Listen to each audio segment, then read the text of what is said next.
Mi nombre es Rafael Silva Vega, yo soy profesor de la Universidad ICESI, ingresé aquí a la universidad a finales del año 99, o sea, ya llevo los suficientes años aquí en la universidad. Eh, Estudié filosofía como pregrado en la Universidad del Valle, luego hice estudios de posgrado en la Universidad del Valle también en filosofía. Eh, Luego hice un doctorado en ciencias sociales con mención en estudios políticos en la Flaxo y ahora estoy cursando el doctorado en filosofía en la Universidad del Valle.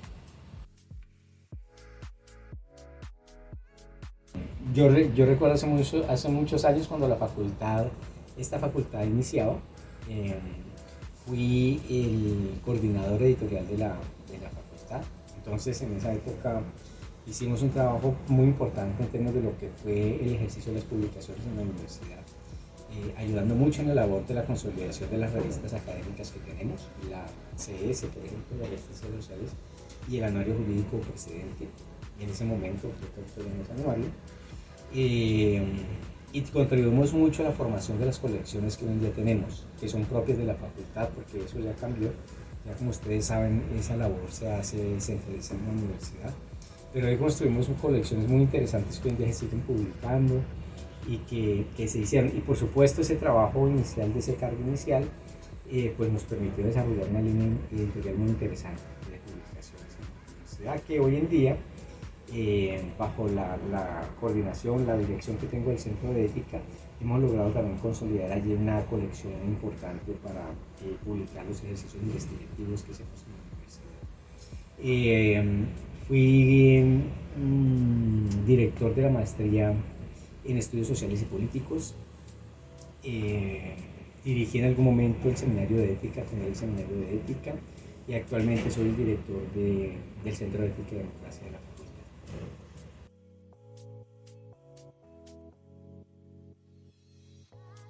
Yo recuerdo que yo, digamos, por la relación en mi casa con los libros, descubrí muy temprano el placer por las lecturas filosóficas.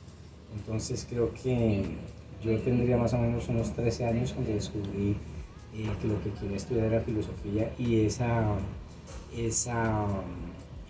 intuición se despertó fue por la lectura de textos filosóficos que tenía en la mano en casa, de la biblioteca. Y por supuesto porque ese tipo de lecturas me generaban curiosidades intelectuales ya en aquel momento, y luego esa opción mía se reforzó cuando en el colegio en el que yo estudié, que fue en el Colegio Santa Librada de aquí de Cali, en aquella época hice un grupo de amigos que teníamos intereses en común, y esos intereses en común eran la filosofía y la literatura, y eso terminó de reforzar en mi elección profesional, definitivamente.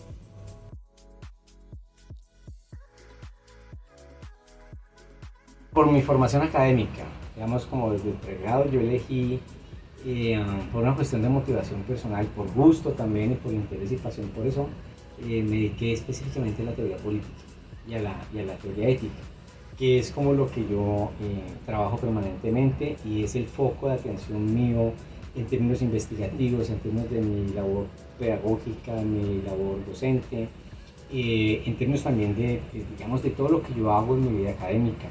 Pero por supuesto, digamos, desde la teoría política y la teoría ética, eh, yo también he hecho ciertos énfasis, por ejemplo, en la relación de la ética con distintos ámbitos de la realidad y de la investigación, digamos, en esta área, como por ejemplo me ha interesado mucho el tema de la relación entre la ética y la democracia, para pensar el tema de la ciudadanía, el tema de la formación ciudadana, el tema de la crisis de la democracia, en conexión pues con la teoría política.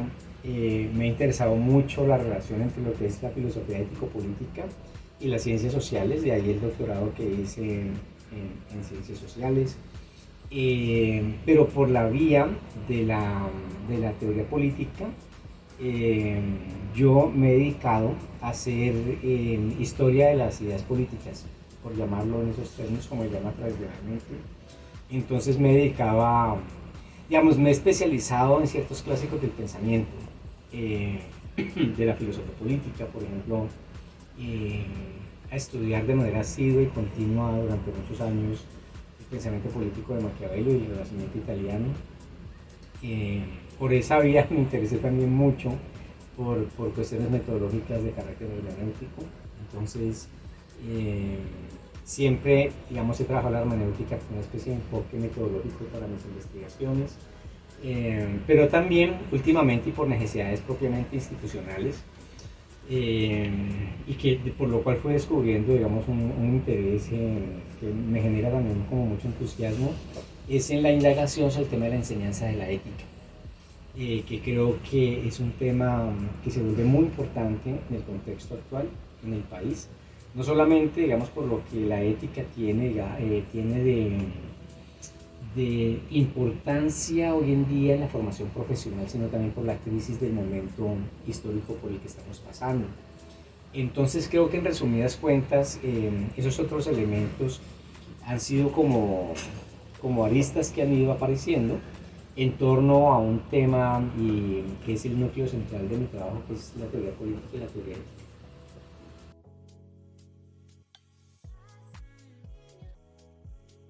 Pues actualmente estoy trabajando en dos, digamos, como en dos líneas institucionales propiamente dichas. Una que tiene que ver específicamente con el tema de la enseñanza de la ética eh, en la educación universitaria. Ese tipo de investigación, de ejercicio investigativo, pues que también nos permite llevar ese ejercicio investigativo a la práctica pedagógica misma, pero también a cristalizarlo en publicaciones que son de interés, digamos, para la comunidad docente, no solamente de aquí de la región del país, sino que también conecta con una discusión, una agenda hoy de la investigación internacional. Entonces estoy dedicado a eso, sobre todo porque he descubierto en los últimos años digamos, que la enseñanza de la ética ha sido como una labor que requiere una mayor comprensión por parte de nosotros los docentes y la ciudadanía general del país.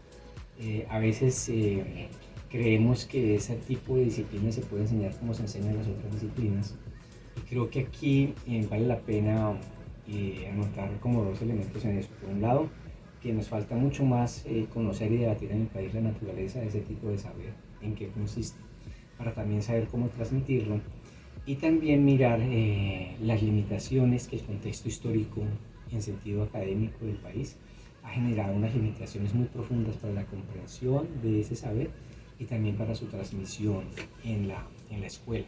Entonces eso me ha llevado mucho en los últimos años a dedicarme a esa labor investigativa, como digo. Lo otro, estamos ahorita, justamente por la coyuntura, haciendo un trabajo de investigación en torno a la democracia de los jóvenes. Eso lo estamos haciendo en alianza con las 4 universidades, la Universidad EAFIT, la Universidad del Norte, el CES y nosotros, en un proyecto investigativo conjunto que está muy interesante porque al tiempo también se ha puesto en términos de la coyuntura actual, digamos, de lo que ha pasado en los últimos años, que ha ligado a la cuestión del paro, la cuestión de las protestas, el tema de la polarización en el país, el tema de los jóvenes y las subjetividades.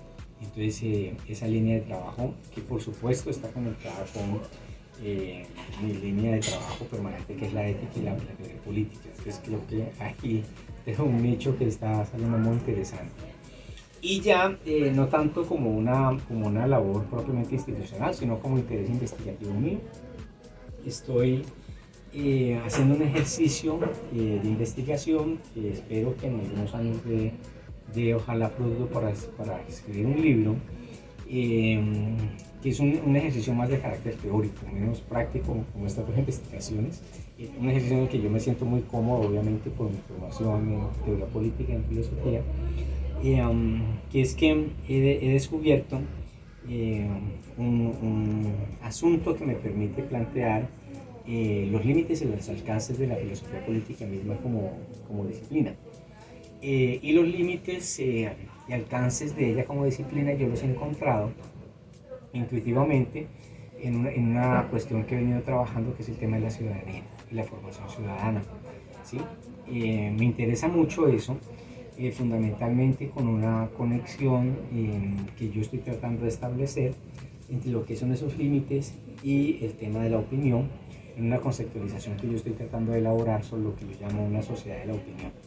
Entonces ese ejercicio es más, puede ser más, como digo, es de mucho interés para mí, me genera mucha pasión porque creo que por allí puede haber un lugar de reflexión y descubrimientos importantes, aunque pueda sonar poco apasionante para el público en general.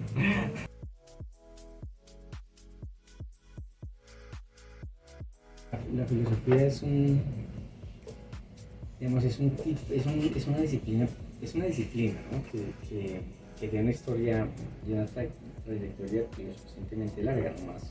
Más que las ciencias sociales, porque sí, pues, digamos, es una disciplina que yo diría que es venerable por la cantidad, digamos, de siglos por los que muchas personas han terminado practicando la disciplina y el tiempo aportando a ella. Y creo que desde ese punto de vista, digamos, la filosofía realmente ha hecho grandes aportes a las sociedades en general, ¿no? Uno podría anotar varios aportes y yo podría enumerar pues varios. Sin embargo, creo que puede haber un aporte que es el aporte que siempre la filosofía da y que será el aporte más central y tal vez el más importante. Por ejemplo, para hablar de los que yo considero que no son tan importantes, pero que han sido relevantes. La filosofía ha sido una disciplina que le ha permitido a las otras disciplinas pensarse en sí mismas. La filosofía tiene una cosa que no, digamos, que es propia de ella, que no tienen las otras disciplinas, es que ella involucra la autorreflexión de sí misma. Eso raramente pasa en otras disciplinas como la sociología, la antropología, la ciencia política, o las matemáticas, o la ciencia en general. Entonces en ese caso, la filosofía tiene ese elemento que es ese elemento introspectivo y al tiempo se piensa a sí misma. Y yo creo que ese elemento es un elemento que ella finalmente ha terminado aportando hoy en día a las demás disciplinas. Al punto, por ejemplo, que uno puede dictar cursos en maestrías como epistemología y ética de las ciencias sociales, ¿sí? Que es como la filosofía aporta a la comprensión, ¿sí? De esas otras disciplinas que son distintas a ella. Por supuesto, digamos, yo creo que para uno es innegable el aporte, digamos, que no solamente en ese campo de la autorreflexión, sino en el campo, digamos, de la construcción de conocimiento, de la reconceptualización de la realidad, de su comprensión. Ella ha aportado, uno podría pensar, por ejemplo, todo lo que las teorías filosóficas han tenido que ver con desarrollos ulteriores en las ciencias sociales, en la ciencia en general. Vamos a poner un ejemplo. Yo creo que la configuración del mundo actual y la comprensión que hoy en día hay de la realidad de las ciencias sociales y la ciencia en general no hubiese sido posible, por ejemplo, sin las construcciones teóricas de Kant, filósofo del siglo XVIII y XIX, o de Nietzsche, filósofo del siglo XIX, que influyó profundamente, digamos, en la configuración y como en los códigos de comprensión que hoy en día tenemos en las ciencias sociales y la ciencia en general. Sin embargo, creo que el aporte más significativo que la filosofía puede hacer a la sociedad en general es el ejercicio de lo que hoy en día en las universidades se llama el pensamiento crítico, que es el ejercicio de la reflexión crítica, porque la filosofía en el fondo es eso, ¿sí? Entonces creo que ese aporte es el aporte tal vez más significativo que ella puede hacer, porque ese es el aporte, digamos, más revolucionario de ella. Cuando hablamos ahora sobre el tema de la pedagogía, para mí yo creo que hay una conjunción muy profunda entre ese elemento de la filosofía y el ejercicio docente. Al fin y al cabo, uno de los grandes filósofos del mundo antiguo, que fue Sócrates, ¿sí? Toda su enseñanza fue una enseñanza en sentido pedagógico, oral, y que se consolidó en eso que los griegos llamaban la paideia. Entonces ese vínculo me parece que es el vínculo, digamos, de la filosofía primera, original, y que hoy en día no se ha perdido, y que esa conexión hay que recuperarla permanentemente.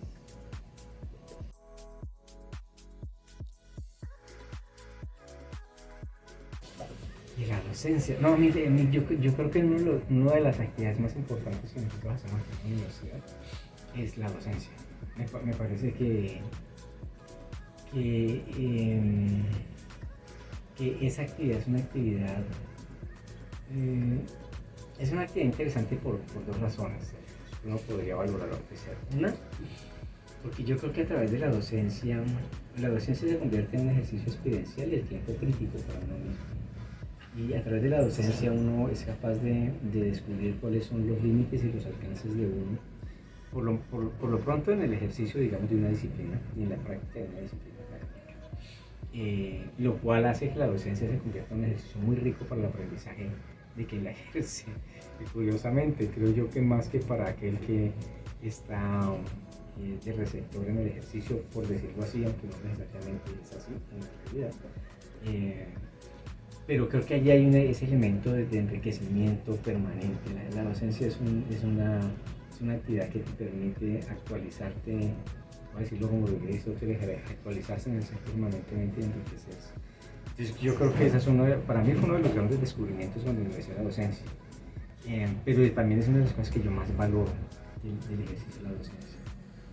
Y lo otro es que a la larga yo creo que uno como docente va descubriendo, no sé si a todos nos pasa, pero a mí me ha pasado que, digamos que la docencia tiene que tener como foco predilecto a los niños y a los jóvenes. Y en ese sentido, si la docencia es una labor que se hace bien, yo creo que termina convirtiéndose en una de las actividades más revolucionarias que un individuo puede o una persona puede hacer en la sociedad. Porque el sentido, digamos, transformador que puede tener la docencia puede ayudar mucho a los desarrollos de una sociedad en todos los sentidos. Entonces creo que eso es lo que yo he descubierto, digamos, como elementos potentes y satisfactorios. Y no sé, como anécdotas, una cosa así, sí me parece interesante. Yo nunca me creí un buen docente. Yo creo que mis colegas son mejores docentes de lo que puedo ser yo. Seguramente porque pues, yo veo la complejidad de este ejercicio de una manera, digamos, a mi manera. Pero, digamos, una anécdota fue que me sorprendió que alguna vez, una anécdota bonita, alguna vez uno de mis estudiantes hizo una semblanza en un ejercicio que le pusieron sobre mi trabajo docente y me sorprendió ver en lo que él escribía lo que yo nunca había visto en mí. Entonces, eso me parece como una anécdota interesante y bonita del tiempo.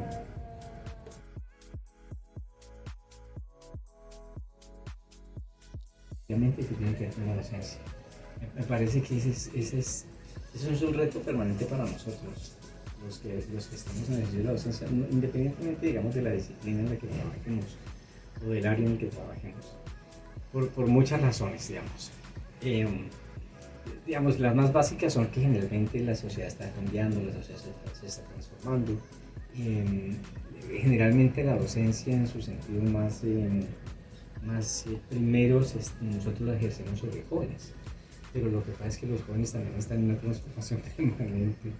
Entonces ese ejercicio me parece que se convierte en un ejercicio como el ejercicio de la ciudadanía misma, que tiene que ver con el ejercicio de la comprensión del otro, de interpretación de su forma de vida, de la manera de cómo nos relacionamos con ellos, porque a la larga el conocimiento es una forma de relacionarse con los demás. Entonces me parece que allí, digamos, a nivel profesional, yo identifico, digamos, lo que es uno de los grandes retos, también, digamos, por los cambios generacionales, ¿no? Digamos, una cosa es cuando yo arranqué aquí mi sesión hace una cantidad de años. Por supuesto, yo ya no tengo los años que tenía en esa época y cada vez los pelados llegan, las peladas, en unas brechas de distancia de años mayores que las que llegaban antes. Entonces esa brecha generacional también es una brecha que todo el tiempo hay que estar tratando de acortarla.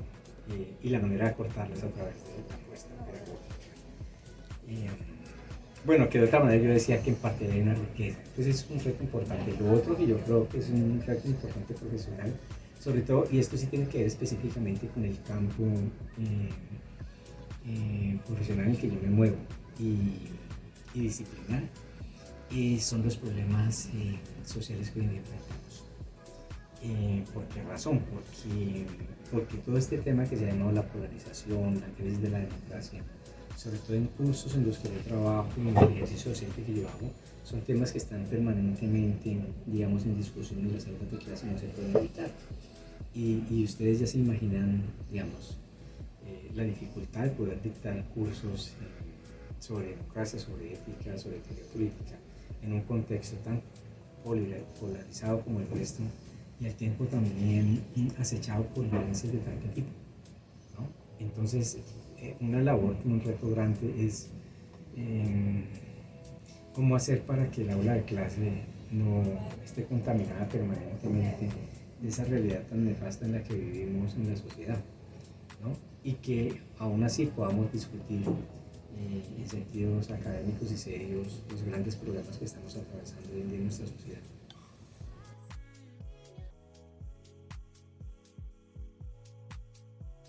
No sabría, no sabría qué consejo darles. Se me ocurre uno que yo creo que es el que yo siempre tendría más a la mano, ¿no? Digamos, en esto y en la vida universitaria, sobre todo los jóvenes que están en la vida universitaria,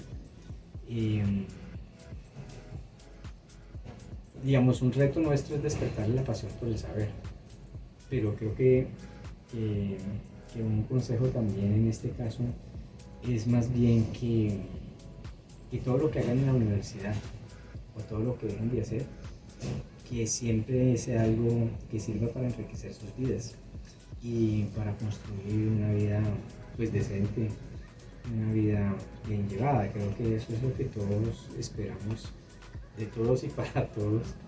Yo creo que en vez de darles consejos acartonados de que estudien más o se lean un libro, yo lo que haría sería invitar a todos los muchachos, a todas las muchachas, a que traten de construir una vida bonita para ellos y ellas.